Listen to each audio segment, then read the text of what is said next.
Hi friends, welcome to my YouTube channel The Universal Creator. Thank you so much for coming back to my YouTube channel. Please subscribe my YouTube channel for code and other job related updates. Please join my Telegram channel to get various classes, videos and recruitment notification PDF. My Telegram channel link will be found in the description box. তোমরা thumbnail দেখে বুঝে গেছো যে আজকের মূল আলোচ্য বিষয়টি কি।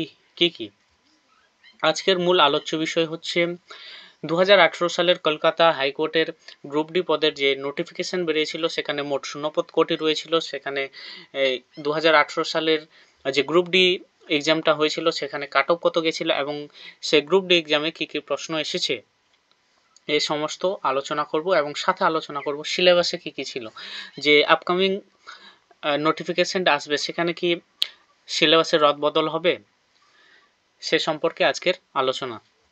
চলো জেনে নিই। আগে প্রথমে দেখে নেই 2018 সালের নোটিফিকেশনে কি কি রয়েছে।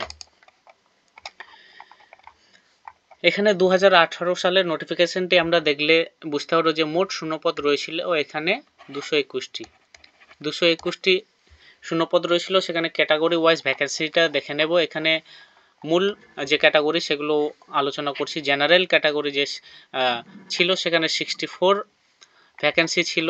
শিডিউল কাস্ট সে ছিল 30 ভ্যাকেন্সি, শিডিউল ট্রাইবে ছিল 6টি ভ্যাকেন্সি, ওবিসি এ ছিল 12টি ভ্যাকেন্সি এবং ওবিসি বি ছিল 8টি ভ্যাকেন্সি।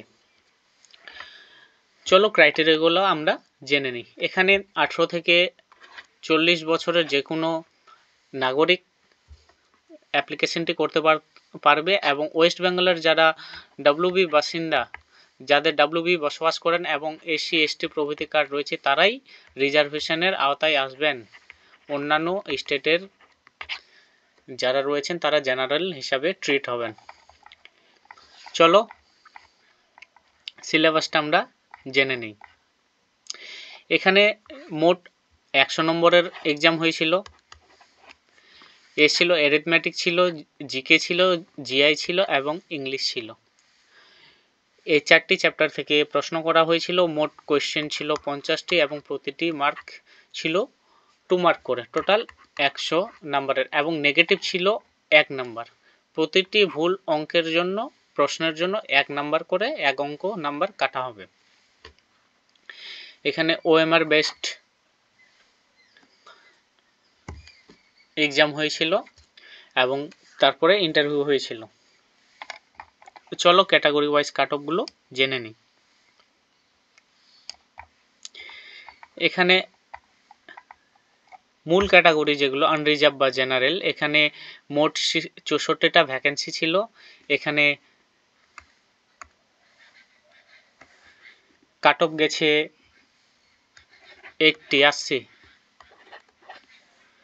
আনরিজার্ভ 80 গেছে। শিডিউল কাস্ট যে লাস্ট ক্যান্ডিডেট পেয়েছিল সে পেয়েছিল 77। সেখানে শিডিউলড ট্রাইব 6টি ভ্যাকেন্সির লাস্ট ক্যান্ডিডেট 61। ওবিসি এ লাস্ট ক্যান্ডিডেট 71 এবং ওবিসি বি লাস্ট ক্যান্ডিডেট 75। এই কাট অফটি 2018 সালের এক্সামে গেছিল।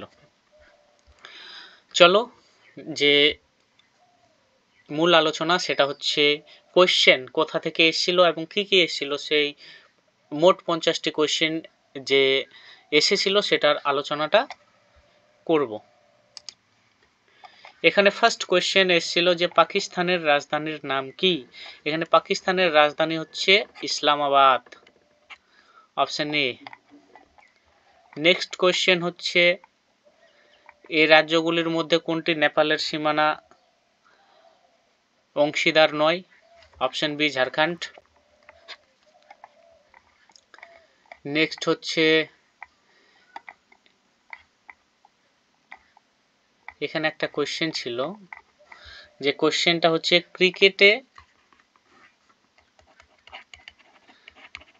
ক্রিকেটে এক বলে কত রান করা যায়, এই কোয়েশ্চেনটা ছিল। এখানে একটি বল, এটা রিজনিং থেকে কোশ্চেনটা দিয়েছিল, এখানে একটি বলে অপরিসীম রান করা যায়। এখানে নেক্সট কোশ্চেন 4 নাম্বার কোশ্চেন, যদি একটি কল প্রতি ঘন্টায় অঙ্ক থেকে এসে 10 লিটার, এটা হচ্ছে এলসিএম পদ্ধতি করলেই হয়ে যাবে। এখানে সঠিক উত্তর হচ্ছে 10 ঘন্টা। এখানে ভিডিওটা অনেক লেন্দি হয়ে যাবে, সেই জন্য এখানে ক্যালকুলেশনটা করাচ্ছি না, তোমরা নিজেরা করে নেবে। ভারতের জাতীয় ফুল কোনটি? ভারতের জাতীয় ফুল হচ্ছে পদ্ম। নেক্সট হচ্ছে 6 নাম্বার কোশ্চেন, ঝিলাম, চেনাব, রাভি, বিপাশা এবং শতদ্রু কোন নদীর উপনদী? ঝিলাম সিন্ধু নদীর উপনদী, রাভি।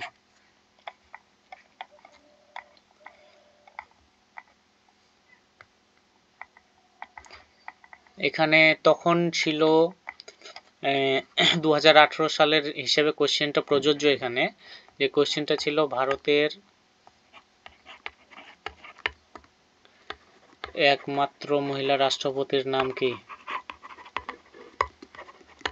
রাষ্ট্রপতি কে? এখানে ছিল প্রতিভা সিং পাটিল, কিন্তু বর্তমানে আর একজন রয়েছেন মহিলা।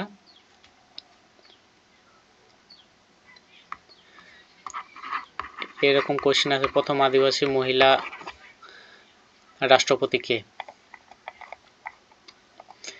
এখানে নেক্সট কোশ্চেন, এগুলির মধ্যে কোন প্রাকৃতিক শক্তি থেকে ভারত বিদ্যুৎ উৎপাদন করা হয় না? এখানে জল থেকে করা হয় জলবিদ্যুৎ, সৌর কিরণ থেকে সোলার, বায়ু থেকে করা হয় টারবাইন ঘুরিয়ে, বায়ু থেকে বায়ু বিদ্যুৎ যেটা, আর এখানে বজ্রপাত থেকে, এটা হচ্ছে সঠিক উত্তর, বজ্রপাত। বজ্রপাত থেকে ভারতে বিদ্যুৎ উৎপাদন করা হয় না। এদের মধ্যে কোন ব্যক্তি শাহজাহানের পুত্র নন?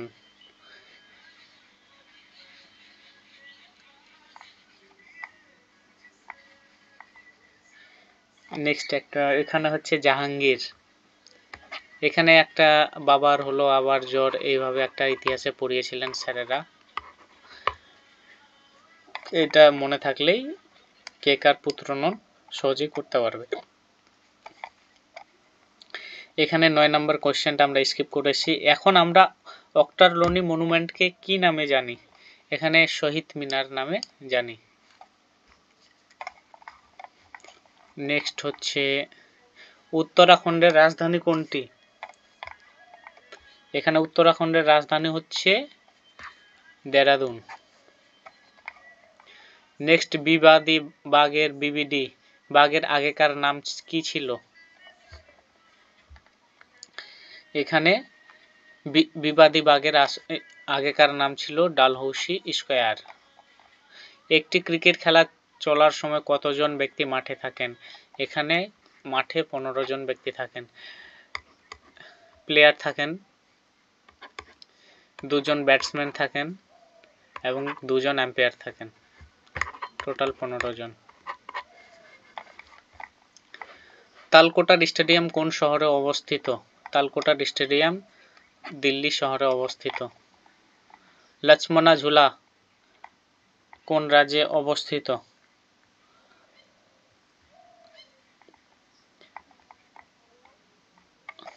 এখানে লক্ষ্মণা ঝুলা উত্তরাখণ্ড রাজ্যে অবস্থিত।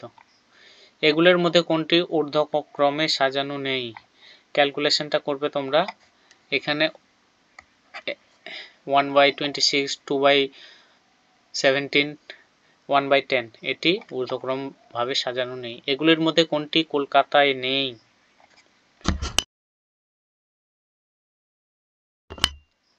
এটার সঠিক উত্তর হচ্ছে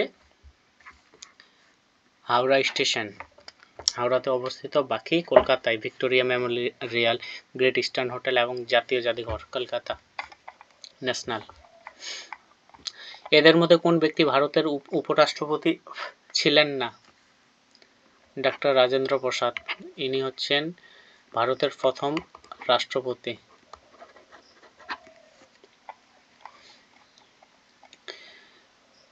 19 নম্বর করে একজন লোক 18 বছর বয়সে বিবাহ করে 2 বছরের মধ্যে সন্তানের বাবা হন, এটা ক্যালকুলেশন করলে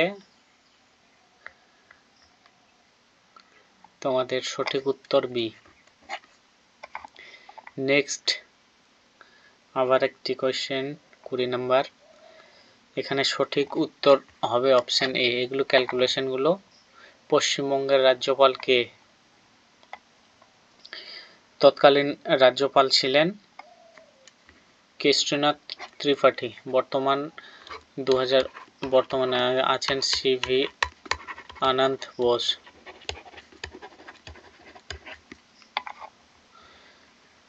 ছত্তিশগড়, উড়িষ্যা, পশ্চিমবঙ্গ, বিহার ছাড়া কোন রাজ্য অংশ ঝাড়খণ্ডের সীমানা অংশীদার?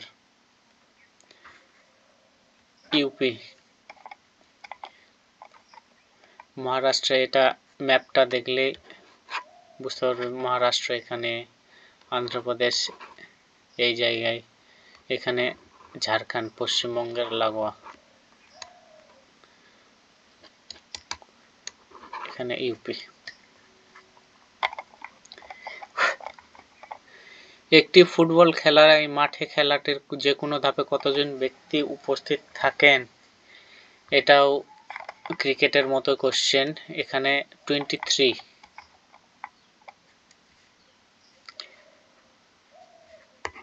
11 + 11 + 1। এদের মধ্যে কোনটি কলকাতা হাইকোর্ট থেকে দেখা যায় না? নাবাচক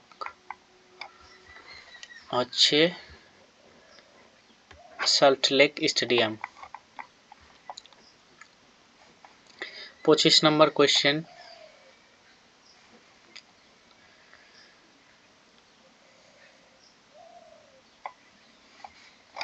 এটা নিজে করবে। আর আজকে 25টা কোয়েশ্চেনে আলোচনা করলাম, কারণ ভিডিওটি অনেক লেন্দি হয়ে যাচ্ছে। বাকি তোমরা চাইলে বাকি কোয়েশ্চেনগুলো পরে আলোচনা করব। বিশেষ নির্দেশিকা, this channel does not promote any violent, harmful or illegal activities. All content provided by this channel is meant for an educational purpose only. Thank you so much.